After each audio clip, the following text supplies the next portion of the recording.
বান্ধবী, তুই কান্নাকাটি করিস না আর চিন্তা করিস না, কিছু একটা ব্যবস্থা হয়ে যাবে।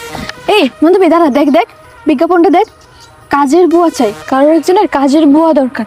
তোর তো আপাতত এখন কোনো কাজকর্মও নাই, তুই একবার যোগাযোগ করে দেখতে পারিস যদি কোনো একটা ব্যবস্থা হয়ে যায়।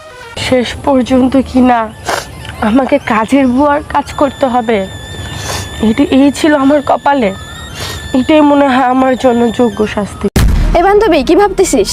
না তেমন কিছু না, দেখ কল করে দেখ আমার কাজটার ব্যবস্থা হয় কি না। আচ্ছা ঠিক আছে, দাঁড়া।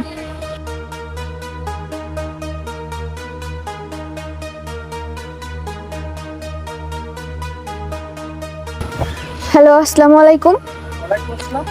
জি আচ্ছা, আপনাদের কি কাজের বুয়া দরকার আছে? আচ্ছা, আপনাদের বাসার ঠিকানাটা? আমাদের বাসার ঠিকানা হচ্ছে নিলয় 7 নম্বর রোড, আদিত সাহেবের বাসা। আচ্ছা ঠিক আছে স্যার, তাহলে আমরা